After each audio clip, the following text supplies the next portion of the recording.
हाँ, इस वीडियो में हम आपको लटकना या हैंगिंग के बाद जो आपातकालीन स्थिति बनती है तो उसमें हमें क्या करना चाहिए, ऐसे पीड़ित व्यक्ति की देखभाल हमें कैसे करनी चाहिए, हमारे क्या करने से उसे राहत मिल सकती है।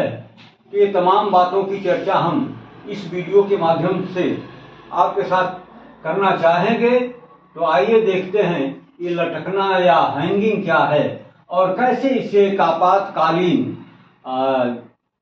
स्थिति की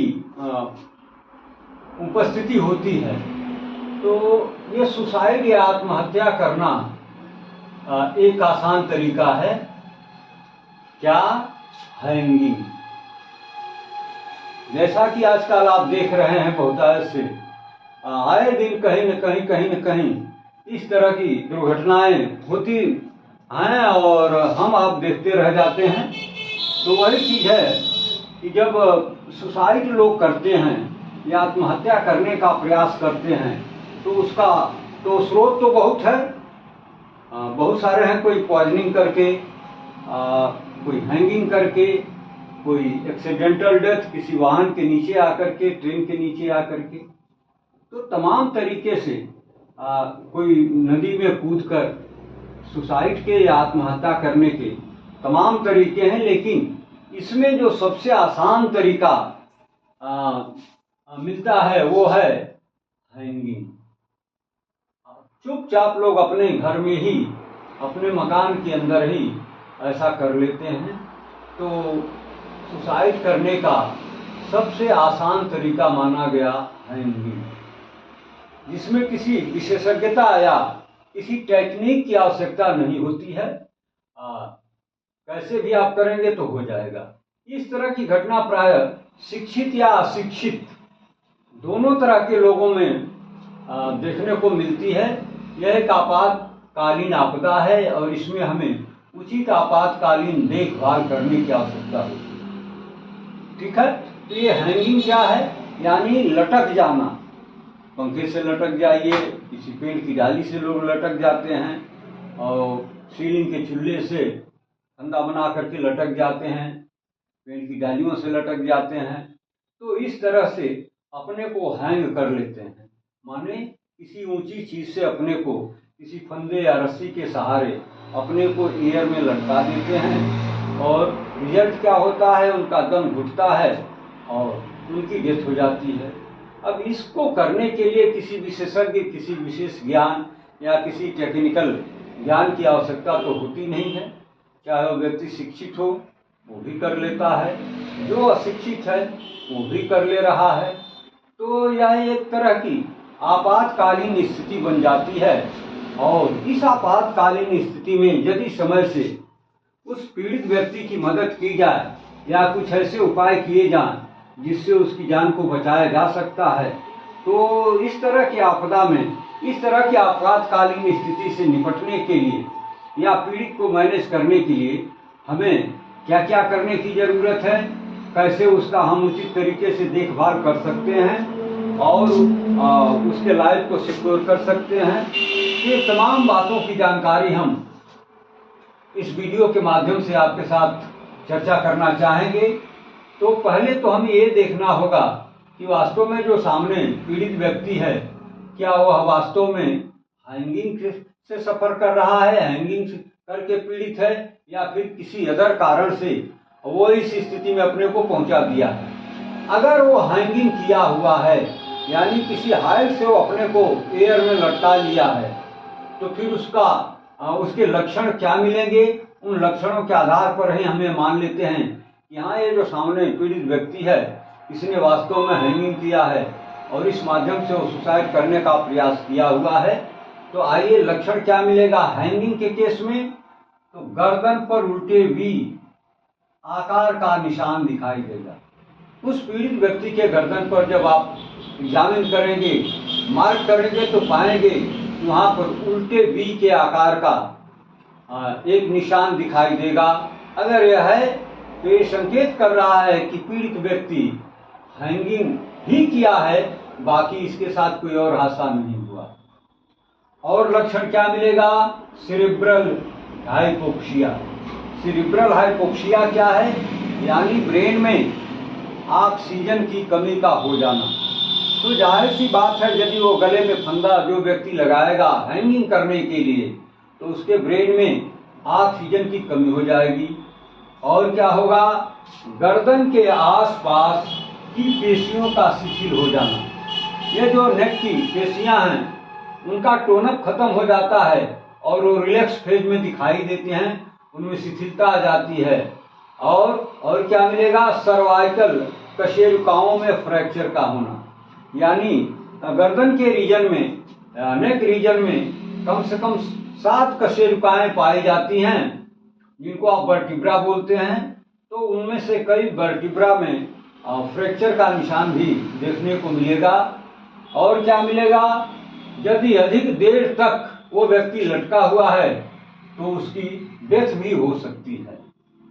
तो ये लक्षण जहाँ एक साथ मिल जाएं तो हम ये श्योर कर लेते हैं कि ये जो पीड़ित व्यक्ति है इसकी हालत किसी और वजह से नहीं बल्कि इस हैंगिंग के वजह से ही इस कंडीशन में वो पहुंच चुका है। क्या क्या इसमें दिखेगा आपको डिसीजन लेने के लिए कि वास्तव में हैंगिंग की केस है, तो आपको क्या क्या मार्क करना होगा। सबसे पहले उसके नेक का एग्जामिनेशन आपको करना होगा। यदि उसके नेक पर उल्टे आकार में भी शेप अगर कोई निशान दिखता है तो यह काफी हद तक इंडिकेट करता है कि हैंगिंग की केस है। और क्या होगा, सेरिब्रल हाइपोक्सिया, यानी उसके दिमाग में ऑक्सीजन की कमी हो गई है, ऑक्सीजन का लेवल काफी कम है। और क्या देखना होगा तो जब आप मार्क करेंगे उसके गर्दन की जो आसपास की पेशियां हैं, नेक के इर्द गिर्द जो पेशियां हैं, मसल्स हैं, वो मसल्स का टोनअप खत्म हो जाएगा और वो रिलैक्सेशन के फॉर्म में दिखेंगी, बिल्कुल रिलैक्स फेज में मिलेंगी। और क्या लक्षण मिलेगा कि ये जो गर्दन में कशेरुकाएं हैं, यानी जिनको आप वर्टिब्रा बोलते हो, सर्वाइकल वर्टिब्रा, जिनकी संख्या टोटल 7 बताई जाती है, उसमें 1 या 2 या इनसे भी अधिक जैसी कंडीशन हो, उसके आधार पर आप एग्जामिन करेंगे तो पाएंगे कि इनमें फ्रैक्चर की कंडीशन दिख रही है। और क्या, यदि काफी समय तक या देर तक वो व्यक्ति हैंगिंग के केस में ही है, लटका हुआ है, तो फिर उसकी डेथ भी हो सकती है। तो ये तो लक्षण हैं जिनके आधार पर आप ये डिसीजन ले लेते हो कि सामने वाला जो पीड़ित व्यक्ति है इसने और कुछ नहीं किया है बल्कि इसने सुसाइड का प्रयास किया है और ये हैंगिंग के तरीके से अपनी जीवन लीला को समाप्त करना चाहता है। अब इसमें देखभाल की क्या जरूरत है, कैसे जरूरत है, क्या क्या आपको करना चाहिए ताकि उस पीड़ित व्यक्ति की लाइफ को सिक्योर किया जा सके, बचाया जा सके, उसे आराम दिया जा सके। तो आपातकालीन देखभाल में जो सबसे पहला पॉइंट बताया गया वो है पीड़ित को तुरंत फंदे से नीचे उतार लेना चाहिए। जब आप ऑन स्पॉट पहुंचते हैं, घटना वाली जगह पर पहुंचते हैं और यदि आपके सामने ये दिख रहा है कि अभी भी वो व्यक्ति फंदे से लटक रहा है, तो आपको पहला उपाय ये करना चाहिए कि बिना विलंब किए हुए उसे तुरंत फंदे से नीचे उतार लेना चाहिए। और क्या करना चाहिए, पीड़ित को शांत, आरामदायक एवं हवादार जगह पर ही रखना चाहिए। पीड़ित को ऐसे जगह पर लिटा दें जहाँ का वातावरण शोरगुल से दूर हो, बिल्कुल शांत हो, लग्जूरियस हो, कंफर्टेबल हो, आरामदायक हो और वहाँ पर अच्छा वेंटिलेशन हो, यानी हवादार जगह। तो ऐसे जगह पर हम उस सफरर को, पीड़ित व्यक्ति को लिटा देंगे। और क्या करेंगे, पीड़ित को तुरंत कृत्रिम ऑक्सीजन देना प्रारंभ कर देना चाहिए। यानी जैसा कि आप देखते हैं आए दिन हॉस्पिटल में लोग आते हैं और मामला सीरियस होने पर पहला काम उनको तुरंत ऑक्सीजन पर रख दिया जाता है ताकि उसका वेंटिलेशन जो है, उसका रेस्पिरेशन जो है वो नॉर्मल हो। तो उसी तरह से ये हैंगिंग का जो पीड़ित व्यक्ति है उसको तुरंत बिना विलंब के जो क्रिया करनी चाहिए वो क्या होना चाहिए, ऑक्सीजन देना प्रारंभ कर देना चाहिए। यानी जितना जल्द हो सके बिना विलंब किए हुए उसे ऑक्सीजन से अटैच कर देना चाहिए, ऑक्सीजन उसे देना स्टार्ट कर देना चाहिए। क्योंकि देर करने पर उसके जान को, उसकी लाइफ को खतरा हो सकता है। फिर आगे और उपाय क्या करेंगे?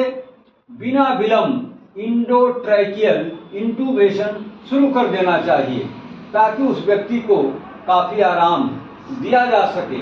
और क्या करना चाहिए? आवश्यक होने पर मैकेनिकल वेंटिलेटरी सपोर्ट प्रदान करना चाहिए।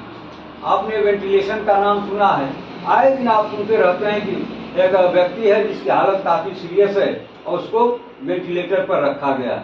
यानी हम उसके जो रेस्पिरेशन का रेट है उसको मेंटेन करना चाहते हैं, उसके ब्रीथिंग को नॉर्मल करना चाहते हैं, तो इसके लिए हम एक इंस्ट्रूमेंट का सहारा लेते हैं जिसको नाम देते हैं वेंटिलेटर।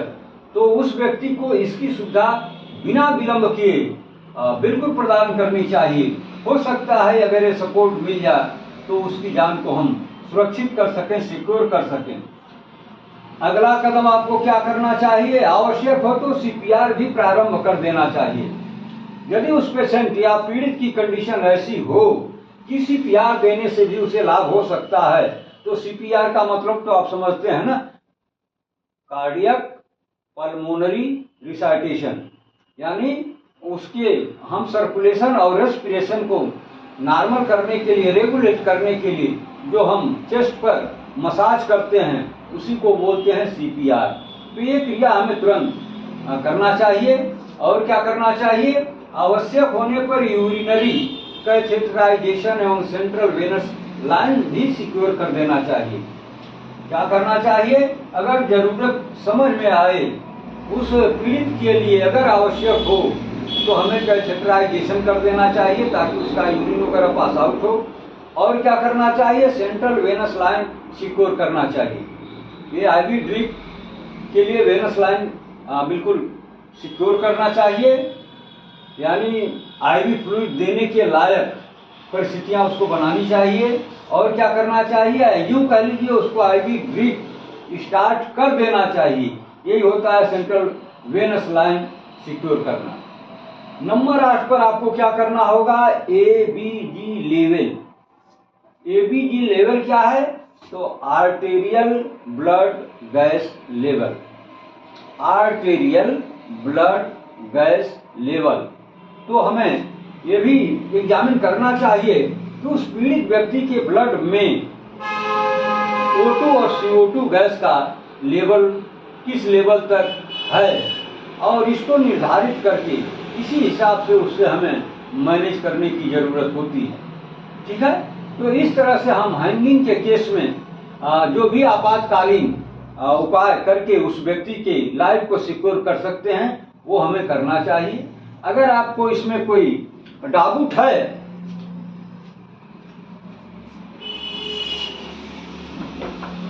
या कोई कंफ्यूजन है तो आइए सरसरी तौर पर एक बार हम रिपीट कर देते हैं।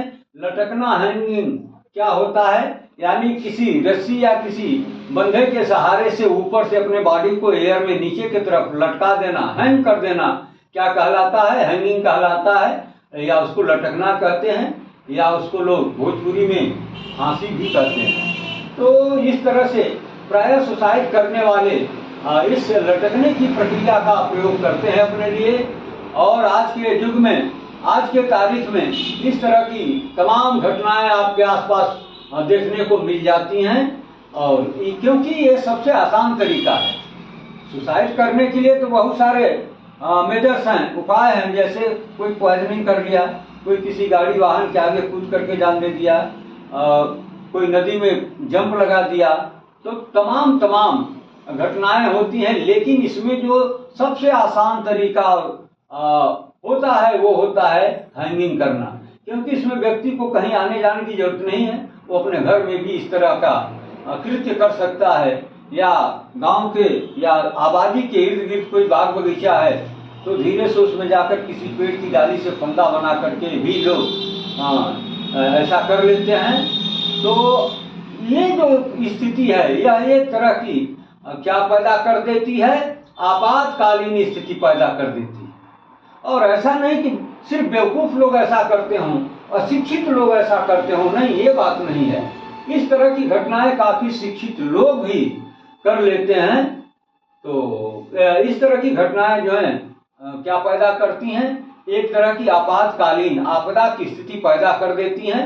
अगर आपके सामने आपके अगल बगल कोई ऐसी घटना यदि घटती है तो आपका एक कर्तव्य बनता है कि इस जानकारी को अगर अपने आप पास रखते हैं, यदि इन उपायों से आप अवगत हैं तो निश्चित रूप से उस व्यक्ति की जान बचाने में आप इनका प्रयोग करके और उस व्यक्ति की जान को सिक्योर कर सकते हैं, जान बचाने में मदद कर सकते हैं। ठीक है, तो अब कैसे हम माने कि ये हैंगिंग की वजह से ये पीड़ित की यह कंडीशन है या किसी अन्य कारण से है, तो हमें ये जानने के लिए क्या क्या करना होगा, हमें उसके बॉडी का एग्जामिनेशन करना होगा।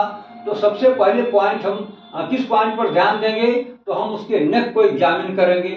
यदि उसके नेक पर वी के आकार का उल्टा निशान दिखाई देता है तो यह हैंगिंग का एक प्रमुख लक्षण हो सकता है। और क्या देखना चाहिए, उसके ब्रेन का चेकअप करने पर अगर ये लगता है कि उसके ब्रेन में ऑक्सीजन का लेवल बेहद कम है तो ये दूसरा लक्षण उसी तरफ इंडिकेट करता है। इसके बाद क्या करना चाहिए, जो गर्दन के आसपास ही मसल्स हैं उनका एग्जामिन करना चाहिए। यदि उनको आप एग्जामिन करते हैं तो पाते हैं कि उन मसल्स का टोन खत्म है और वो रिलैक्स हो चुकी हैं, रिलैक्सेशन के फेज में चली गई हैं, बिल्कुल शिथिल हो गई हैं। और क्या देखना चाहिए, ये जो नेक में सर्वाइकल जो वर्टिब्राज होती हैं जिनकी संख्या 7 बताई जाती है, उनका जब आप एग्जामिन करते हैं तो पाते हैं कि ये 7 में 1, 2 या इससे भी अधिक कसे पाँव में फ्रैक्चर के निशान दिख रहे हैं। और क्या देखना चाहिए, यदि अधिक देर तक वह व्यक्ति इसी कंडीशन में पड़ा हुआ है, लटका हुआ है, तो उस व्यक्ति की डेथ तो उसी पोजीशन में हो सकती है। तो ये रहे इसके लक्षण। अब इस तरह की आपातकालीन स्थिति में यदि आपको किसी की मदद करनी हो तो आपको क्या क्या चीजें अपने दिमाग में रखनी चाहिए, अपने ज्ञान के भंडार में इसको रखना चाहिए ताकि आप ऐसे व्यक्ति को मदद पहुंचा सकें और उसकी जान को बचा सकें। तो आपको सबसे पहले करना क्या चाहिए, यदि आप घटना स्थल पर पहुंचते हैं और देखते हैं कि वह पीड़ित व्यक्ति ऊपर एयर में हैंग कर रहा है, यानी फंदे से बिल्कुल लटका हुआ है, तो आपको चाहिए कि तुरंत उसको नीचे उतार लें और उसके जो कपड़े वगैरह हैं नेक के पास, उनको अगर वो टाइट है थोड़ा लूज कर दें, ढीला कर दें या बॉडी से अलग कर दें। और क्या करना चाहिए, पीड़ित को शांत, आरामदायक, हवादार जगह पर रखना चाहिए ताकि उसे वेंटिलेशन की क्रिया करने में थोड़ा आराम मिले। और क्या करना चाहिए, पीड़ित को तुरंत कृत्रिम ऑक्सीजन देना प्रारंभ कर देना चाहिए। इस केस में ये सबसे रामबाण उपाय है, क्या, ऑक्सीजन देना, यानी उसको तुरंत ऑक्सीजन का कनेक्शन लगा दीजिए ताकि उसकी रेस्पिरेशन रेट में सुधार हो। और क्या करना चाहिए, बिना विलंब इंडोट्रैकियल इंट्यूबेशन भी शुरू कर देना चाहिए। और क्या करना चाहिए, आवश्यक होने पर मैकेनिकल वेंटिलेटरी सपोर्ट, यानी ऐसे व्यक्ति को वेंटिलेटर पर रख करके और उसका जो लाभ मिलता है उस पीड़ित व्यक्ति को देने का प्रयास करना चाहिए। और क्या करना चाहिए, आवश्यक हो तो सीपीआर भी प्रारंभ कर देना चाहिए। या आवश्यक होने पर ये जो कार्डियोपल्मोनरी रिसाइटेशन की प्रक्रिया होती है, जिसे आप उसके चेस्ट पर मसाज करते हैं, जिससे सर्कुलेशन और रेस्पिरेशन दोनों नॉर्मल होता है। और क्या होता है, उस व्यक्ति का जो ब्रीथिंग रेट है उसमें सुधार होता है। तो ये आप सीपीआर भी प्रारंभ कर दें। और इसके साथ क्या करेंगे, यदि आवश्यक हो तो ऐसे व्यक्ति को कैथेटर भी लगा देना चाहिए, यूरिनरी कैथेटराइजेशन, यानी यूरिन को पास आउट होने के लिए जो हम कैथेटर लगाते हैं उसका यूज करना चाहिए। और उसके आईवी ड्रिप लाइन को भी हमें सिक्योर करना चाहिए, यानी उसको आईवी तुरंत लगा देना चाहिए ताकि उसका सेंट्रल वेनस लाइन जो है वो बिल्कुल सुरक्षित रहे, कंटिन्यू रहे, उसमें कोई बाधा न आए।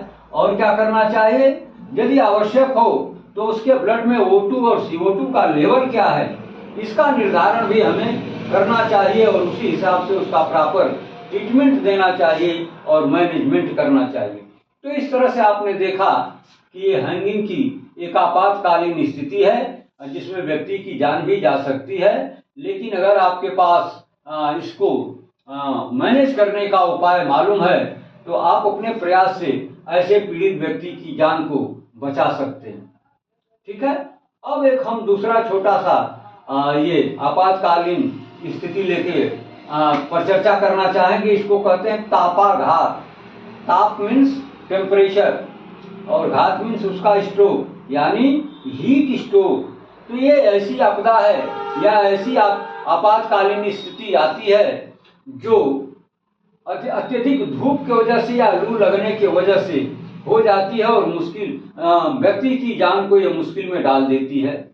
तो अगर इस तरह की स्थिति है, कोई व्यक्ति सनराइज से, सूर्य की किरणों से, यानी धूप से, तीखी धूप से या लू लगने से यदि वो बीमार पड़ गया तो हमें क्या करना चाहिए?